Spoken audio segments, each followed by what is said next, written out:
Are you listening? Welcome back to the Nerf Report. My name is Bryant, and for today's show, let's talk about Netflix, as the company has given us a first look at their upcoming Netflix gaming expansion. In case you missed it, over on Twitter, Netflix announced the first version of Netflix gaming would be officially rolling out to Android users in Poland starting this week. The new section of the Netflix app will initially allow users to download Stranger Things 3 and Stranger Things 1984 to their phone and play the games at no additional costs. Netflix Gaming also noted that the gaming section will feature 0 ads, 0 in-app purchases, and all future games will be included with your Netflix membership. Now, there is a lot to unpack there, but first things first, Poland?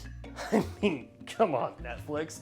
Like, no offense to the Poles or anything, but you're just gonna look right past the fact that I watched House of Cards like 12 times, and I think this is like my 20th time watching Ozark, but that means nothing to you?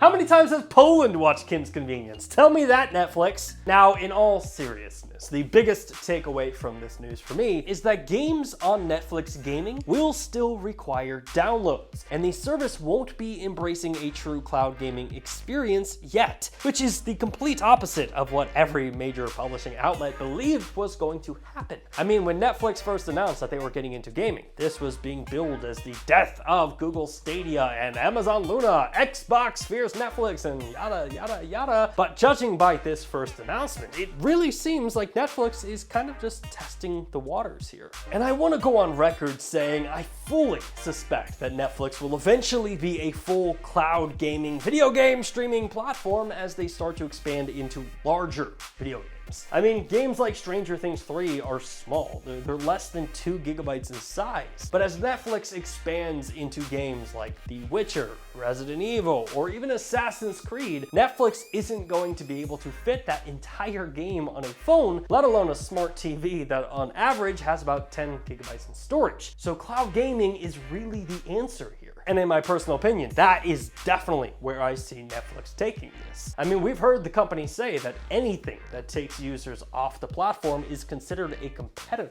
So we're going to see the day when you finish watching the latest episode of Splinter Cell or Cyberpunk and Netflix will show you a prompt being like, hey, you finished the show, you wanna try the game? Thus extending your overall time in the Netflix ecosystem even more.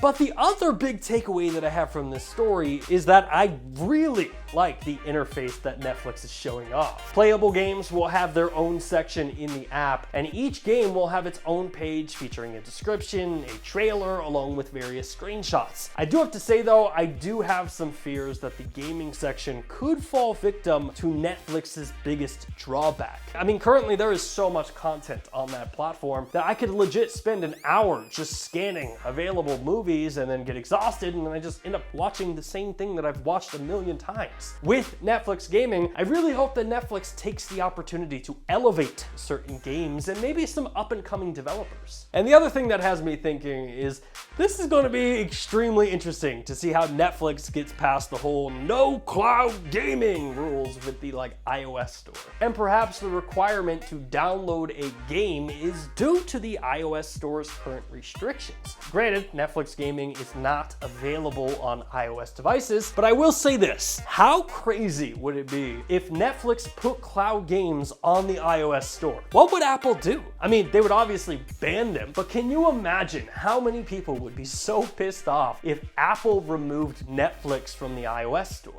But at the end of the day, this is really cool news for Netflix subscribers, and I really wish that I had access to check this out. I mean, I'm extremely jealous of you, Poland. Although that is just my opinion, and we have reached the point of the show where I stop talking and instead dive into the comment section to see what you all have to say. Eli Mohammed said, if Ghost of Tsushima is going on Netflix, then I'm going to keep my subscription. Ghost of Tsushima on Netflix would just be like, would love to see that. Lorenzo AR wrote, Stadia and Netflix should team up. This would be a huge beneficial for both companies. Could you imagine? Netflix gaming powered by Stadia.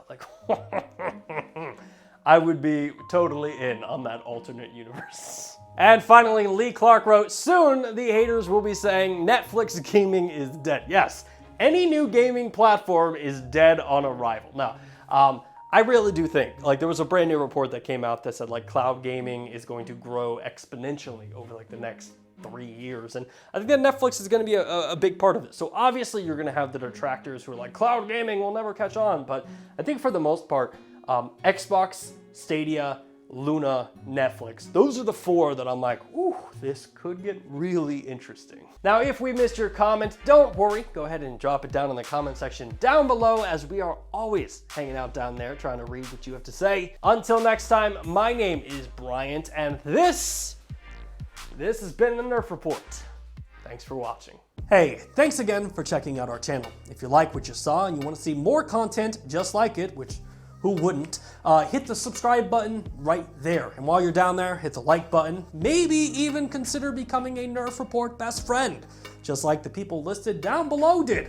In fact, don't you want to see your name there? I know I do.